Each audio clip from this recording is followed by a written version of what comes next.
BJP की करारी हार। जी हां, बड़ी अपडेट, बड़ी जानकारी अयोध्या से, जहां पर बीजेपी की करारी हार। अयोध्या में बीजेपी के लल्लू सिंह चुनाव हार गए।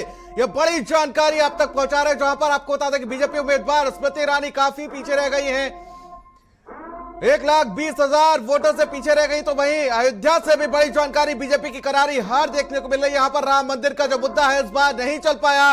अयोध्या में बीजेपी के लल्लू सिंह चुनाव हार गए हैं। यह बड़ी जानकारी, बीजेपी उम्मीदवार स्मृति ईरानी काफी पीछे रह गई हैं। बड़ी अपडेट, बड़ी जानकारी। अयोध्या में भी देखिए कहीं ना कहीं बीजेपी की करारी हार देखने को मिली है। राम मंदिर का जो मुद्दा था इस बार नहीं चल पाया। अयोध्या में बीजेपी के लल्लू सिंह चुनाव हार गए हैं। यह बड़ी अपडेट इस वक्त की भारत समाचार पर। बीजेपी उम्मीदवार स्मृति ईरानी भी अमेठी से काफी पीछे रह गई हैं। अयोध्या में भी देखिए बीजेपी को करारी हार का सामना करना पड़ा है। अयोध्या में अयोध्या में बीजेपी के लल्लू सिंह चुनाव हार गए हैं। ये बड़ी अपडेट, बड़ी जानकारी आप तक पहुंचा रहे हैं। जहां पर अमेठी की बात की जाए तो स्मृति ईरानी लगभग 1,20,000 वोटों से पीछे चल रही हैं। और देखिए किशोरी लाल शर्मा ने लगातार सुबह से ही, अब बात की जाए तो बढ़त बना रखी है और लगातार उस बढ़त पर कायम रहे किशोरी लाल शर्मा।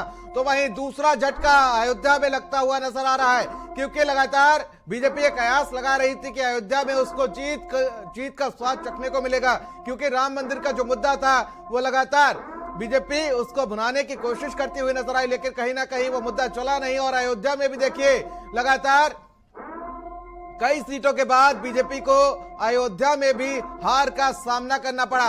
अयोध्या में जो बीजेपी के प्रत्याशी थे लल्लू सिंह, वो हार गए हैं चुनाव। अयोध्या में बीजेपी के लल्लू सिंह चुनाव हार गए हैं। बड़ी जानकारी अयोध्या से। अयोध्या में लल्लू सिंह चुनाव हार गए हैं। बीजेपी उम्मीदवार स्मृति ईरानी अमेठी से काफी पीछे चल रही है और एक करारी हार है। बीजेपी के लल्लू सिंह चुनाव हार गए हैं। बड़ी जानकारी आप तक पहुंचा रहे हैं अयोध्या से। यह बड़ी खबर। अयोध्या में जिस तरीके से इस बार का माहौल देखने को मिला था, कई बार यहां पर पीएम मोदी खुद पहुंचे थे। उन्होंने 22 जनवरी को प्राण प्रतिष्ठा में वो शामिल हुए थे। उसके बाद भी वो जब चुनाव का समय आया तो भी वो रोड शो करने के लिए पहुंचे थे। और अयोध्या में जब वो रोड शो करते हुए नजर आए थे तो पूरी अयोध्या उनका स्वागत करती हुई नजर आई थी। पूरी अयोध्या जो थी वो सड़कों पर उमड़ती हुई नजर आई थी, लेकिन कहीं ना कहीं वो मुद्दा जो था वो चला नहीं। और एक बार फिर देखिए अयोध्या में यहां पर बीजेपी की हार देखने को मिल रही है। लल्लू सिंह जो बीजेपी के प्रत्याशी थे वो हार गए हैं। बड़ी जानकारी इस वक्त की आप तक पहुंचा रहे हैं। अयोध्या में बीजेपी की करारी हार।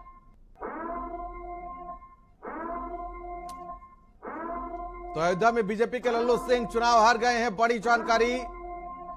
बीजेपी को पूरी उम्मीद थी कि कहीं ना कहीं अयोध्या में तो उसे जीत का स्वाद चखने को मिलेगा, लेकिन कहीं ना कहीं यहां पर इस बार मुद्दे जो थे वो हावी पड़े हैं, क्योंकि जिस तरीके से विपक्ष ने मुद्दे उठाए थे अयोध्या में, लगातार अखिलेश यादव भी पहुंचे थे, जनसभा की थी, वो कहीं ना कहीं अब कारगर होती हुई नजर आ रही है। क्योंकि यहां से एक सशक्त प्रत्याशी भी यहां पर समाजवादी पार्टी ने दिया था और वो मुद्दा भी काफी चला है।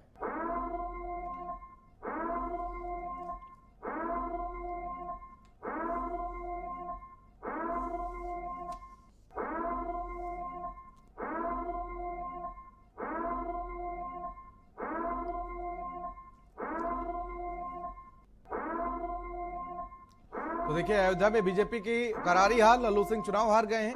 तो वहीं अमेठी की बात की जाए तो स्मृति ईरानी काफी पीछे रह गई हैं। अयोध्या में बीजेपी की करारी हार।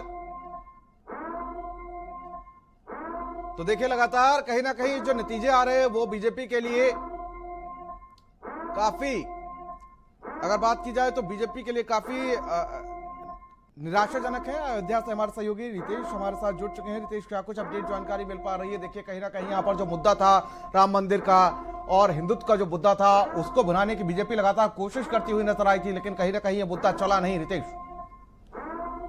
की जाए तो अयोध्या में जो है विकास कार्य भी अच्छे हुए, राम मंदिर का मुद्दा भी था, राम मंदिर का निर्माण भी हो गया, सब कुछ ठीक ठाक हुआ। लेकिन जिस तरह बात की जाए कहीं न कहीं कुछ कमी थी बीजेपी में, जिस तरह से उसका खामियाजा अब की बार इनको सांसद को उठाना पड़ा। जिस तरह बात की जाए 2 बार यहाँ के लल्लू सिंह सांसद रहे, 14 में भी रहे, 19 में भी रहे। उसके बाद इतने अंदाज से इनकी हार जो है, इस तरह से आगे बढ़ना इनका और जिस तरह से जो है इनको पदक देना, इससे देखा जा सकता है कि इन्होंने कहीं ना कहीं इनके इसकी वजह से इनको ही हुआ। लेकिन जिसे बात की जाए तो जिस तरह से गठबंधन ने जहां भी अगर बात की जाए गांव से लेकर के शहर तक का, तो शहर में जो भी विकास कार्य हुए तो दिखाई पड़े, लेकिन जो गांव में लोग थे वो इससे नाराज थे।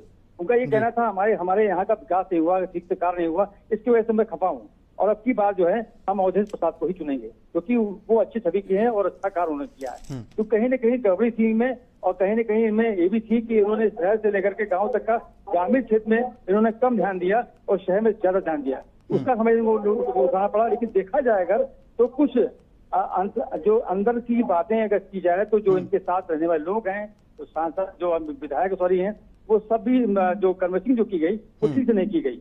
जहाँ तक पहुंचा था जो है मतदाताओं के पास, वहां तक लोग पहुंच नहीं पाए, पढ़ नहीं पाए, कह नहीं पाए कुछ, तो उसको लेकर के ये बात रही। और इस तरह से जो जिस तरह से आंकड़े आ रहे हैं सामने जीत के, वो देखने वाले आंकड़े हैं और बहुत ही देखिए रितेश, कहीं ना कहीं यहाँ पर देखा गया कि पीएम मोदी जब अभी चुनाव था, चुनाव से ठीक जब चुनाव प्रचार पर रोक लगनी थी उससे ठीक 2 से 3 दिन पहले यहाँ पर पीएम मोदी पहुंचे थे। उन्होंने भव्य रोड शो किया था और जो गाड़ी थी उस पर पीएम मोदी के साथ जो सांसद हैं लल्लू सिंह वो भी नजर आए थे, लेकिन वो मुद्दा कहीं ना